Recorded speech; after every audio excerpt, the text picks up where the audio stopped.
All right, I think we will go ahead and get started. Hi, everyone. My name is Hillary Godwin, and I have the pleasure of serving as Dean of the University of Washington School of Public Health. Welcome to our annual University of Washington Worker Memorial Day event. I want to start our event by centering us in a land and labor acknowledgement. It's vitally important for us to know the longstanding history of where we are and what has shaped the context of the land we inhabit. The University of Washington School of Public Health acknowledges the Coast Salish peoples of this land, the land which touches the shared waters of all tribes and lands within the Duwamish, Suquamish, Tulalip, and Muckleshoot nations. Land that was stolen by European colonizers. Land that was stolen from the Duwamish, who are still here and continuing to honor and bring light to their ancestral heritage. We acknowledge that this country was built on stolen land with the exploited labor of enslaved African peoples, as well as the exploited labors of Asian, Latinx peoples, and others. Today, we're here to pay tribute to the 17 workers in King County who lost their lives from workplace-related injuries and illnesses in 2022. In this year's event, our speakers will address how climate justice and worker justice intersect to improve working conditions in our region. First, I'd like to introduce our UW students who helped organize our event this year. Ali Kalanch and Sophia Torres will serve as our Masters of Ceremony today. Ali Kalanch is a doctoral student in the Environmental and Occupational Health program and is an occupational health trainee of the Northwest Center for Occupational Health and Safety, which is part of the Department of Environmental and Occupational Health Sciences in the School of Public Health. Sophia Torres is an undergraduate student in political science, law, societies, and justice, and a member of the United Students Against Sweatshops. And I also want to introduce Dr. Moon Ho Jung, who is the Harry Bridges Endowed Chair in Labor Studies and Director of the Harry Bridges Center, who will introduce our keynote speaker. Right now, I'm going to turn it over to Ali Kalanch. Thanks, Ali. Thanks, Hillary. April 28th is Worker Memorial Day in the US and the world. It's a time to honor workers who have died on the job. This is a day of remembrance and action for the workers killed, disabled, injured, or made unwell by their work. Worker Memorial Day is an important day for us as students and all people around the world to reflect on why we train and pursue careers in occupational health and stay committed to ensuring safe and healthful workplaces for all workers. And now I will turn it over to Dr. Moon Ho Jung. Hi, good morning. It's my pleasure to introduce our keynote speaker. Shemona Moreno is an activist and a leader. She's currently the executive director of 350 Seattle, and she is a proud Latinx and Black woman. Moreno's mother is an immigrant from Mexico and her father a descendant of enslaved African people. Those familial roots ground Moreno's work in her commitment to highlighting and struggling for the demands of frontline communities hurt first and worst by the climate crisis. Moreno trusts that cultivating deep relationships among organizations fighting for racial, economic, gender, disability, and climate justice is how we build collective power to challenge and disrupt systems of oppression. 350 Seattle is mobilizing people in many ways, from policy and legislative advocacy to direct action, in a broader struggle to fight for climate justice and a livable planet. Action opportunities include advocacy and organizing with the Green New Deal campaign, Electrify Seattle, participation in the Solidarity Budget Coalition, actions and solidarity with national divestment campaigns against those funding the fossil fuel industry, and legislative policy advocacy at the state level with the 350 Washington Civic Action Team. So please join me in welcoming Shemona Moreno.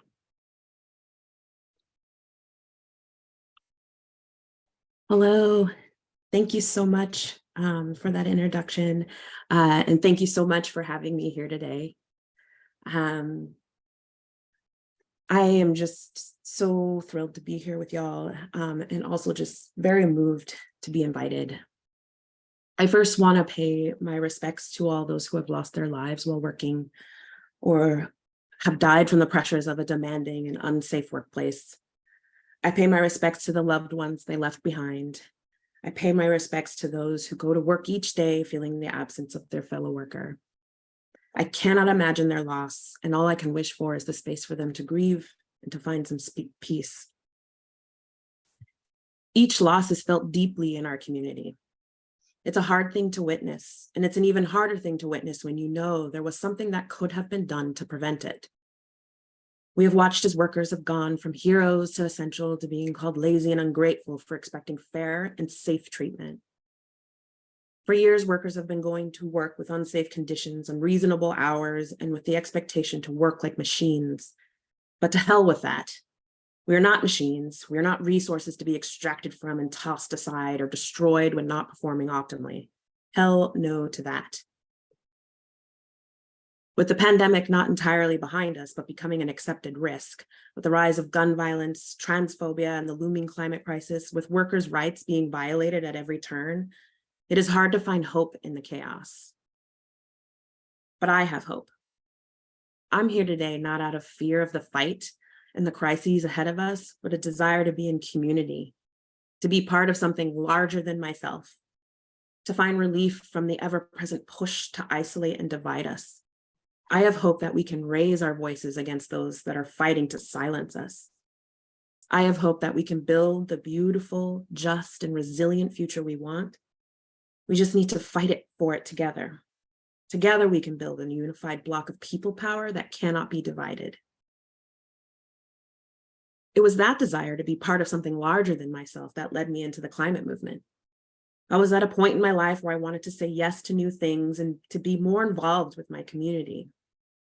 I'm sure I'm not the only one here that was really spurred on to make that happen in 2016. For me, at that time, it was to join 350 Seattle. I started as a volunteer. And as I said yes to more and more opportunities, I found myself here, the executive director of 350 Seattle. Would you believe that only 6.5 years ago, I didn't even know what climate justice was? That's why it is an honor to be asked here today to speak specifically between the connections of climate justice and workers' justice. It's a connection that historically has been at odds, but with the climate crisis becoming more dire and impacting workers' lives more and more, we can no longer fight our fights in silos. As the saying goes, an injury to one is an injury to all. As we work to forge new relationships and deepen old ones, we start to learn more from each other, and we realize that we have something in common.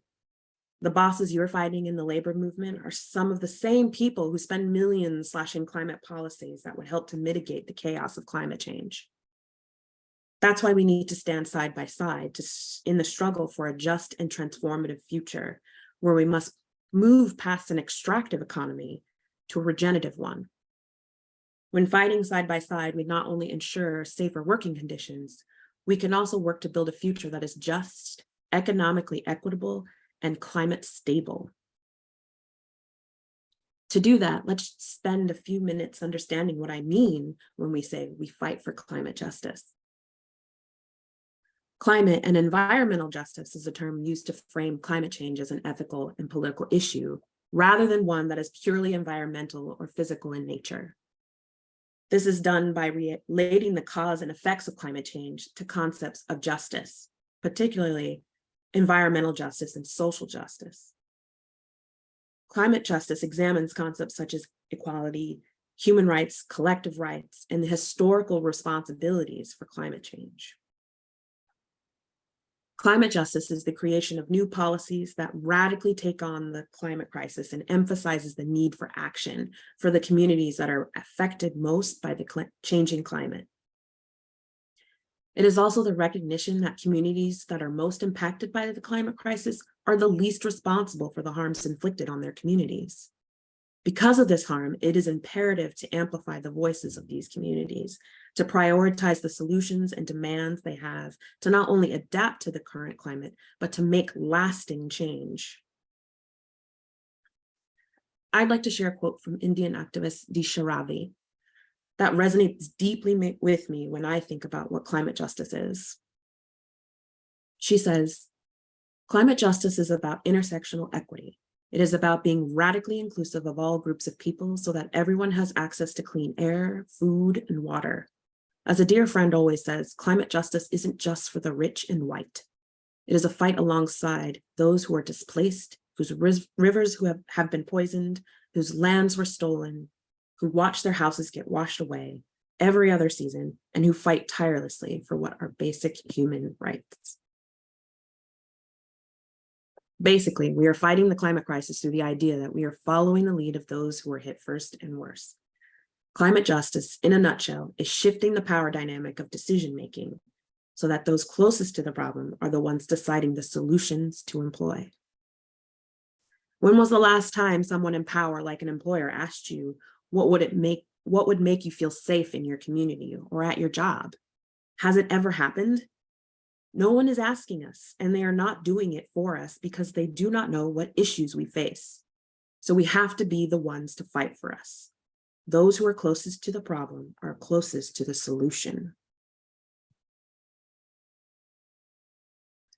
One of the solutions is working together. And to do that, it is important to understand intersectionality. Intersectionality is a term that describes how issues overlap and the effects are compounded, such as being Latino and Black, being a woman, being harmed by air pollution. All have different impacts, but when felt together, feel worse. And when that interacts with a larger system of harm or crisis, like climate change, it increases in its severity, such as the extreme weather events that then cause catastrophic failures that then intersect with poverty. We saw this with the ice storm in Texas that led to an electricity grid failure and continues to do so each year. With the building intensity of wildfires across America that cause heavy smoke pollution that complicates breathing. We see this with the oppressive heat and the droughts and the subsequent flash flooding when it finally rains or the snow begins to melt. These events are hurting everyone, but especially frontline communities and workers. Farm and construction workers having to work through smoke and rain.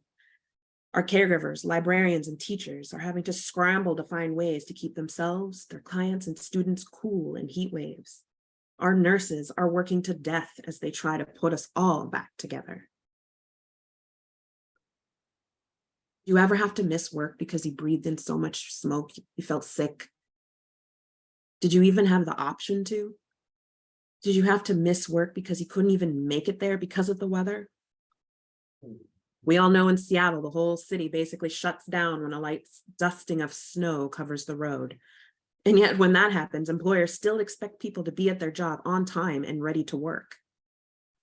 As much as people made fun of us during the freezing rain, I saw people literally crawling on their hands and knees trying to make it to work because it wasn't an option not to not go.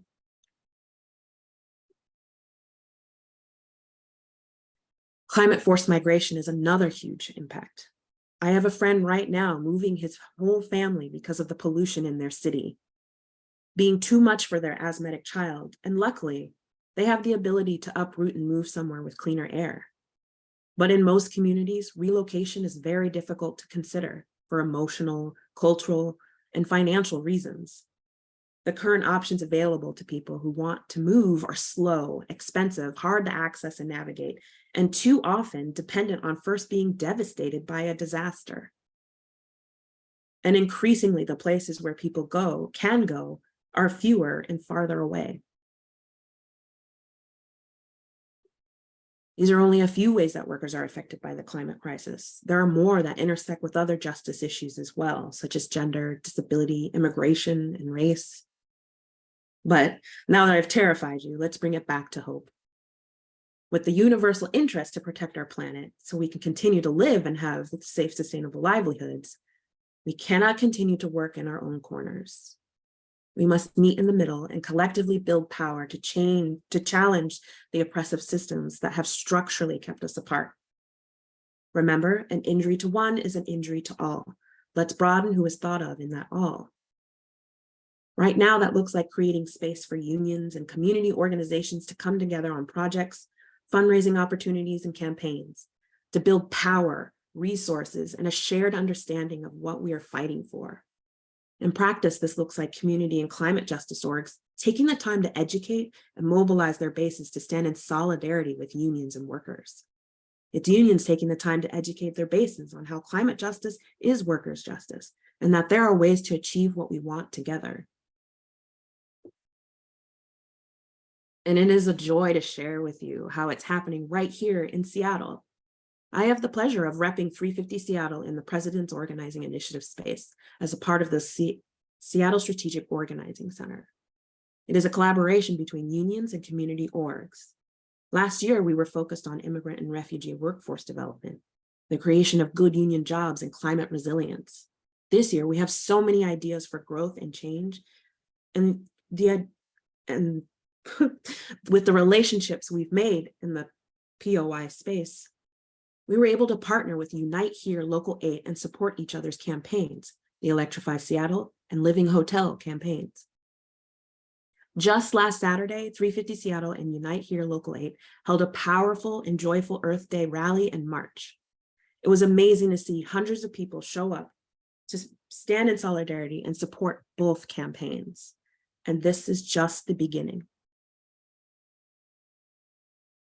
Together, we can ensure our communities have the resources to withstand deadly heat waves and wildfire smoke. We can tackle climate pollution and do our part for the global effort to ensure a livable planet for ourselves and future generations. We can create thousands of good union jobs and invest in our public goods, creating green, healthy schools, libraries, and universities.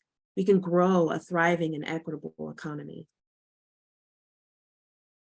I don't know about you, but as much as I am grieving the lives we have lost, I'm also getting fired up to continue to fight for the living, to fight for our future generations. Our struggles are connected and we are stronger together than apart. I'll end with a quote from the late Bell Hooks that resonates in times of remembrance for me. True resistance begins with people confronting pain and wanting to do something to change it. And that is what we're doing here today. Thank you again for having me here.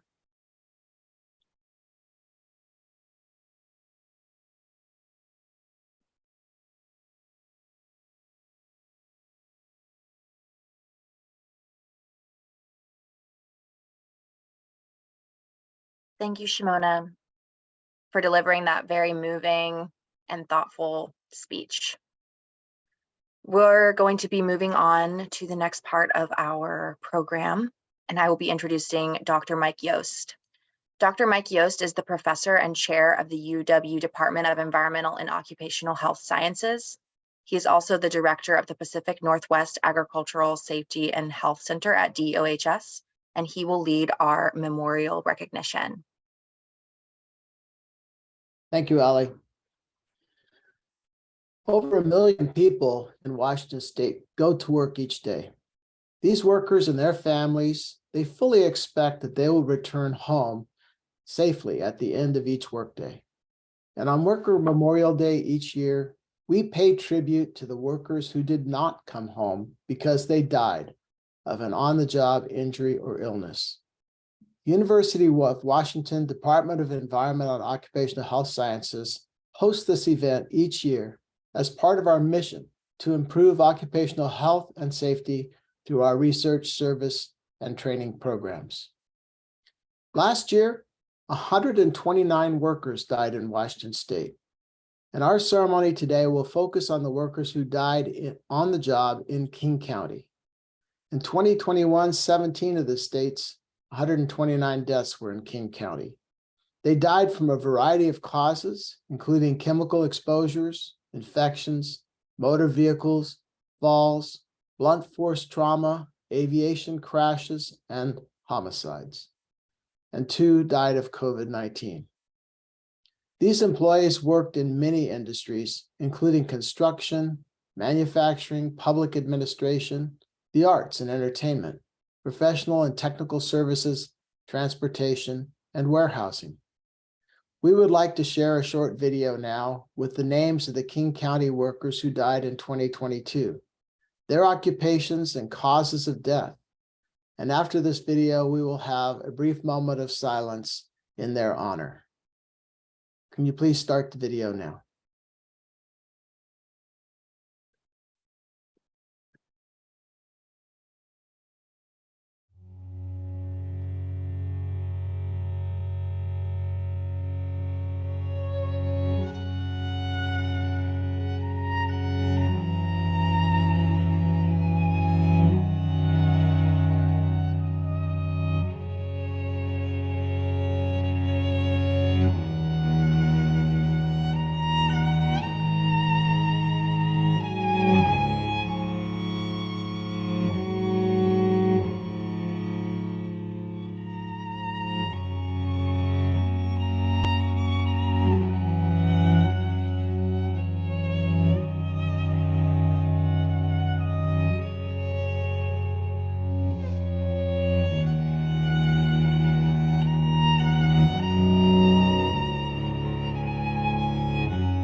Mike, would you like to begin? Oh, yes. My name is Michael Crane from the Washington Federation of State Employees, Local 1495. At this time, I'd like to introduce our Moving Forward session, where we remember those that have died on the job and renew our commitment to protect the living. The following speakers will share new legislation, policy initiatives, campaigns, and other activities that are being carried out in our region to prevent deaths, illnesses, and injuries in the workplace, and how we can build collective power for climate justice and worker justice. And at this time, I'd like to pass the meeting off to Sophia Torres. Thank you. Hello, yeah. Our speakers will begin by introducing themselves before they speak and then sharing their activities to advance health and safety in the workplace.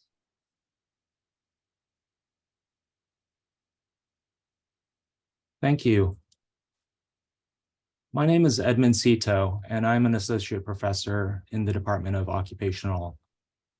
Environmental and Occupational Health Sciences.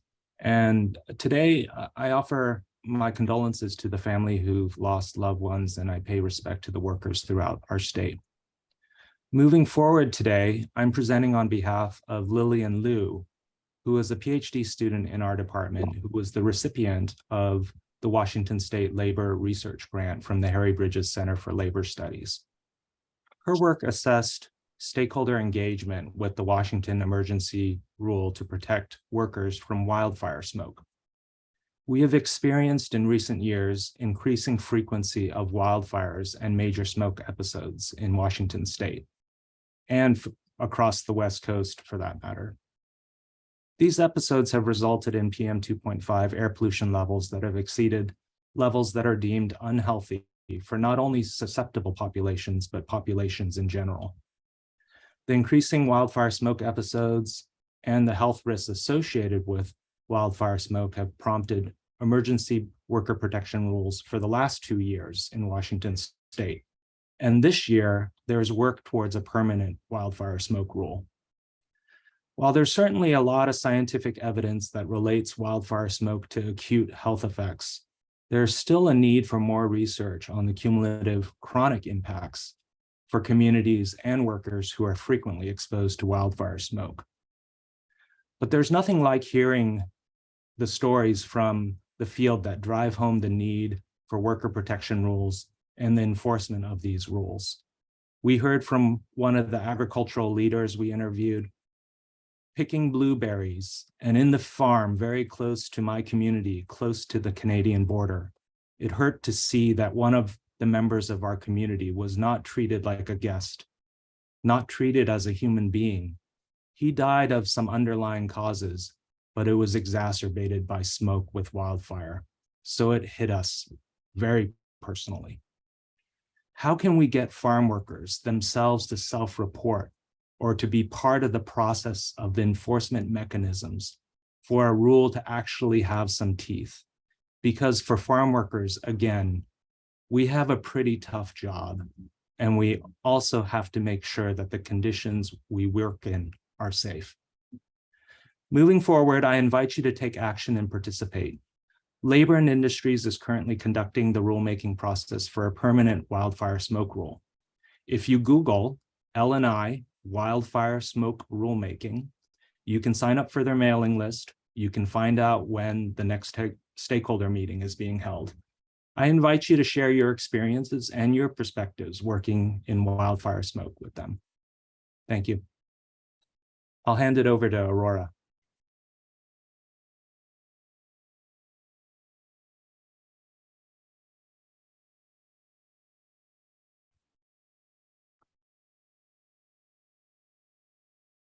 Thank you. Thank you. Thank you, Edmund. And thank you for this invitation to virtually stand with all of you today, honoring the fallen workers across our region.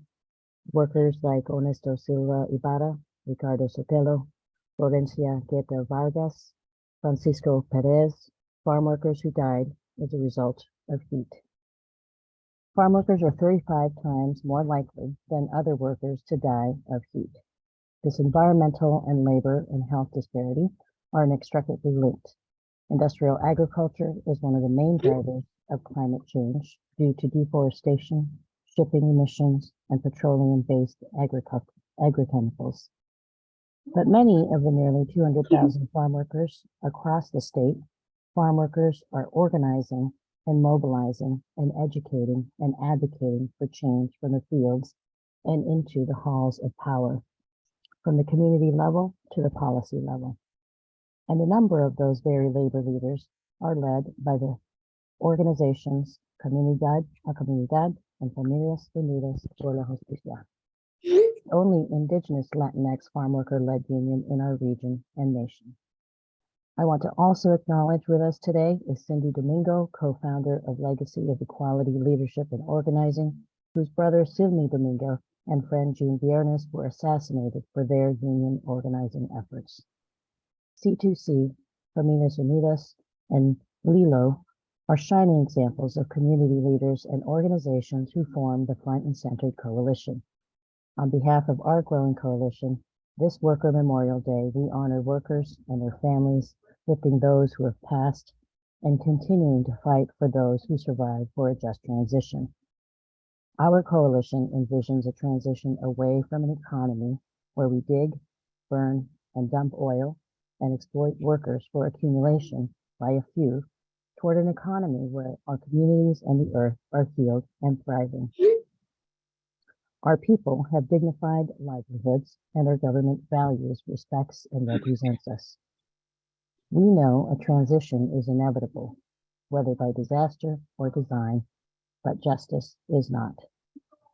The compounding threats of climate, environmental, economic, racial injustice, along with the COVID pandemic, impact frontline communities first and worst. We at this growing coalition follow the leadership, knowledge, and expertise of our communities of color across Washington state, and we strive to ensure a just transition where frontline communities are at the forefront of building equitable democratic systems and creating transformative environmental and economic outcomes for everyone. As we just finished Earth Day week, and on the heels of President Biden's most recent executive order affirming the administration's commitment and resources addressing climate change and environmental justice, we find that the ideas of environmental justice and climate justice are today's big deal. And rightfully so, because as the world continues to reel from the triple threats of viral infection of pandemic proportions, impending climate disaster, and racial injustice, we are forced to reckon with our relational reality, and that is to address the roots of our social economic inequities for all people and planet, or we all lose. But where do we begin to put out the fires that may be literally burning and figuratively smoldering communities of color? If we were to step back for a moment, we would find that communities not only are surviving and fighting for their lives, but they are thriving with solutions yet to be amplified. And so what does environmental justice look like here? It looks like across the farmlands from Skagit County and Yakima, where farm worker families now frequently adjust their workdays to harvest despite the heat waves. Most recently, the 10th annual Farm Worker Tribunal on March 14th, held in the state capitol, was a public convening for policymakers to listen and learn directly from farm workers. Over 30 farm workers, most of whom are indigenous Mexicans, shared testimony and stories of the impacts of pesticides and heat and work conditions that have taken a toll on their health, some who have lost their lives. But their stories of survival were not about desperation and victimization, but about the solutions they celebrated, such as the formation of their union, passage of important policies, and victories in court to remedy the problems of heat-related stroke, pesticide poisoning, fair wages, and housing. With policymakers present, they, together with community members and a powerful set of allies from the National Food Chain Workers Alliance, Washington State Labor Council, and Front and Centered, we listened and we learned. Environmental justice, or EJ every day, means that the frontline communities are producing ideas that go beyond program and now extend to advocacy for important policies that can seriously change the rules of the game. EJ Every Day has meant that community groups across the state and country have demonstrated the power of organizing, mobilizing, and advocating to make a difference in the elections at all levels and pass major legislation, successfully enforce laws or assert new arguments in court, and ultimately influence major governmental policies that reimagine and reallocate funding and reform regulations. At Front and Center, our frontline community groups have also made an impression with a social impact so that the notion of conscientious consumers is commonplace. Although significant work remains so that greenwashing and equity washing do not relegate these important strides made in terms of culture and structure to merely a trendy tool to manipulate the movement. One of the last things to note on moving forward is that Washington's Environmental Justice Council, a governor-appointed council focused on overseeing implementation of the 2021 landmark legislation of Washington's Healthy Environment for All Act and related environmental justice policies, is an effort. This council is an effort that puts the principle of equitable governance and community participation to the test. While advanced by a coalition of community groups and leaders across the state led by Front and Center, a cross-section of many other partners joined in the rally for a shift in the state government. The role of the council is to provide guidance for several agencies who are subject to the HEAL Act. And 1 year later, we have a community progress report which shows some key findings of a governance structure still finding its feet, missed opportunities to connect agency actions to environmental justice outcomes, and the need for more community participation. Incidentally, on this Worker Memorial Day, our coalition leaders note that the Department of Labor and Industries is not yet part of the HEAL Act. However, despite the complexity and slow pace of change, the recommendations for more clear leadership, accountability, and co-governance opportunities demonstrate still a collective hope and commitment to partnering with state government. And this is what we need to cultivate to sustain and strengthen community participation. Thank you.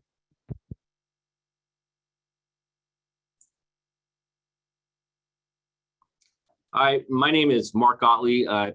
Honored to be here with everyone today. I was born and raised in Seattle area and University of Washington graduate back in 2000.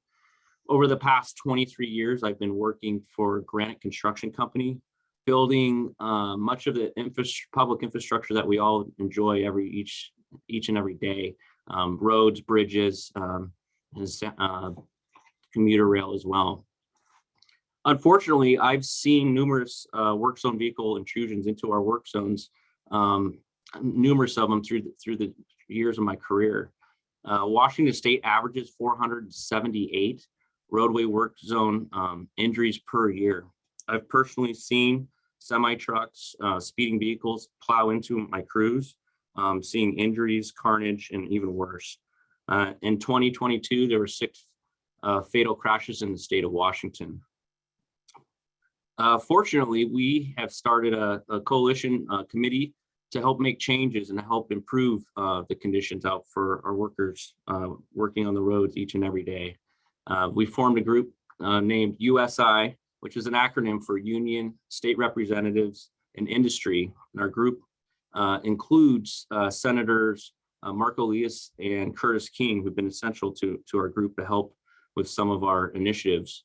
Our group looks at work zone design, coming up with innovative ways to reduce exposures to our workers, public awareness campaigns, and legislative actions, which I want to talk to next.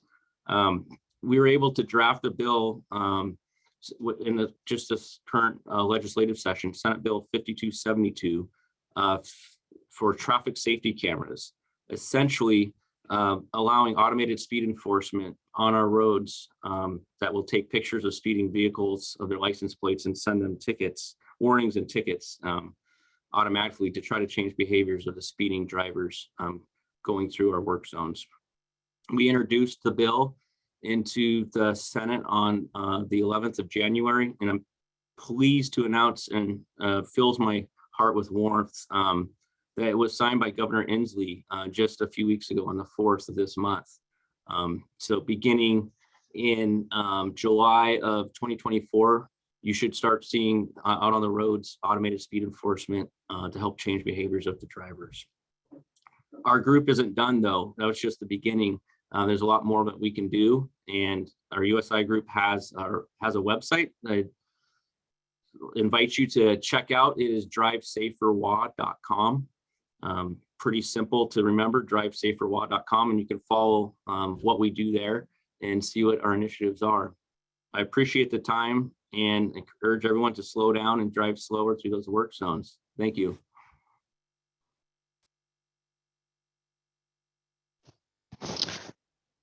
Hi, my name is Zane. He had my work at Homegrown, which is a cafe chain, and we have wholesale warehouse production here in Seattle. I'm extremely proud to say that we organized the union, and we're currently in a fight for a contract. But let's talk about where this fight came from. When we talk about environmental justice, a lot of people today here have already talked about the smoke, and that's hit us really hard. At our store, we don't have a hood vent for our oven, which is 575 degrees. And so we have an AQI monitor that we, the workers got, and it regularly reads 300 or 400. That's like a daily occurrence for us. So when the wildfire smoke comes, it's just so much worse because there's smoke coming from inside and outside the restaurant. But we're fighting in our contract for safety protections and ventilation that actually protects workers. We're fighting to get HEPA filters installed in all the cafes so that we can breathe cleaner air and be safer at work. COVID has been terrible in the service industry. I remember when COVID started, I was working at a Five Guys in Kirkland. We were just a couple blocks away from the Evergreen Hospital where the first few cases in the US emerged. I remember we were scared the night the lockdown was announced. And I remember talking to people who were starting to work from home, people who had all these protections at work, people who weren't working because of COVID. But at Five Guys and across the service industry at Homegrown, we just kept working 40 hours a week through the pandemic. Barely a month goes by where 1, 2, or 3 of my coworkers at once don't have COVID. It's been really brutal, and without sick pay, workers have to work sick all the time in every restaurant in America. Workers work sick because we can't afford to take unpaid days off. That's another thing we're fighting for in our contract, is we're fighting for real protections around COVID, around safety, and having enough sick days to actually take the time off when we're sick, and enough pay to be able to afford to take unpaid days off if we need to.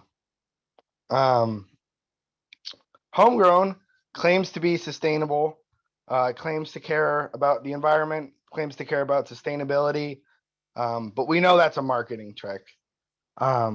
Homegrown markets themselves as, an all organic, sustainable, environmentally focused, cafe chain and warehouse.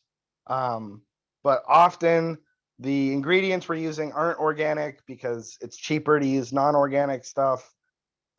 We produce about the same amount of trash as every restaurant I've ever worked in because it's just a lot cheaper to use disposable things and to create more trash than it would be to use, environmentally sustainable products. And it's not sustainable for workers. We were making $15.25 an hour, I believe, when I started. And thanks to the organizing, we're up to $16.75 right now, and fighting for at least a $20 floor in our contract that will actually be able to sustain workers. I know I have lots of coworkers in debt, some in tens of thousands of debt, but I have some coworkers with just $1,000 or $2,000 of debt that still can't afford to pay it off because rent and everything else, we're also paycheck to paycheck. We can't afford to put aside any money for savings or to pay off debt. We're calling for a boycott starting May 1st until we sign a contract. And that's both at the individual level if don't buy homegrown, but also UW Medical and Harborview are large wholesale consumers of homegrown products, and we're calling on them to boycott as well until we send a strong contract that actually protects workers. Thank you.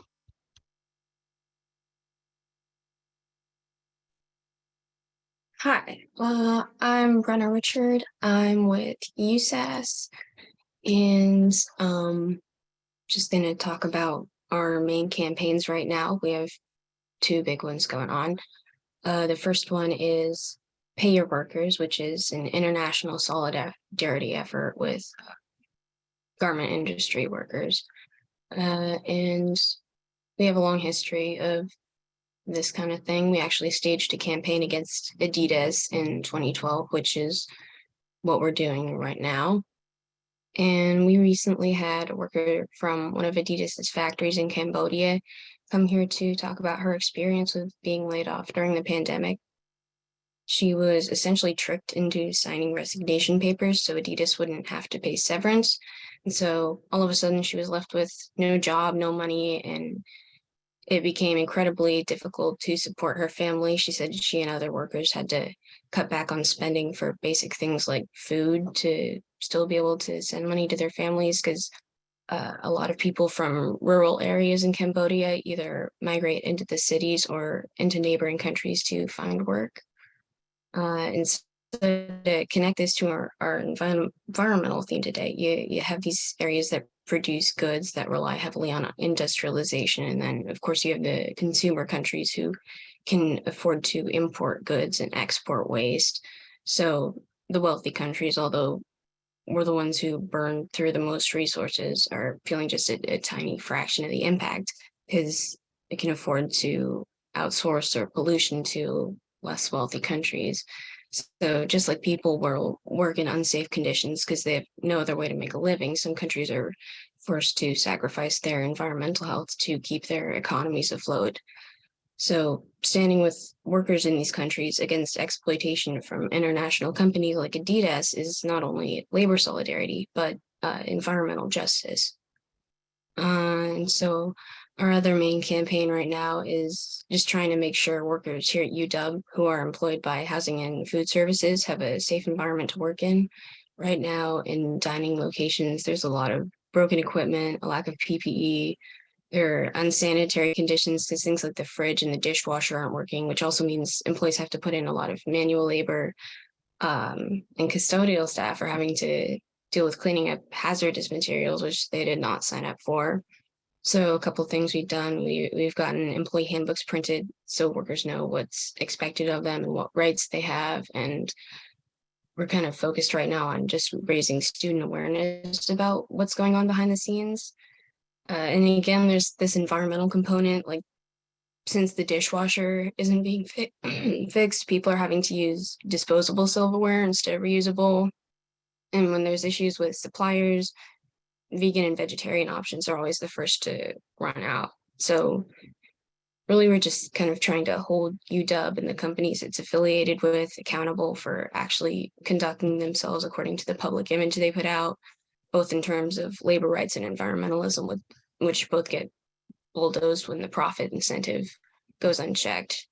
So we're looking to back up workers in their fight to not be bulldozed, and we've had a good amount of successes with that in the past. We had a recent letter delivery that got some workers rehired at the Trax factory who were fired for unionizing, and just dropped off another letter last week with our speakers from the Hulu factory. So we're pretty hopeful.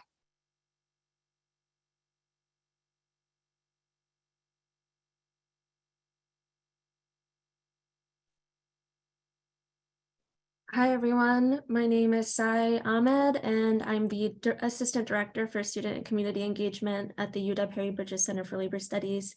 I'll be closing our ceremony today, and I would first like to recognize and thank Shemona Moreno, as well as all of our speakers who inspired us today to continue with our work and dedication to building worker power, addressing worker issues across all industries and intersecting issues, and preventing workplace injuries, illnesses, and deaths.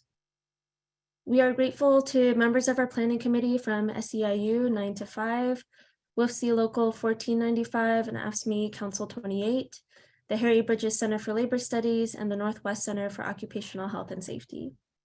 We would also like to thank Rachel Erstad, John Sharp, Jill Stoddard-Teep, Matt Fish, and Nancy Simcox from the UW Department of Environmental and Occupational Health Sciences for their communication, technology, and logistics assistance at the event. Finally, we'd like to thank all of you for having us today and for your amazing efforts on behalf of all workers. Solidarity forever.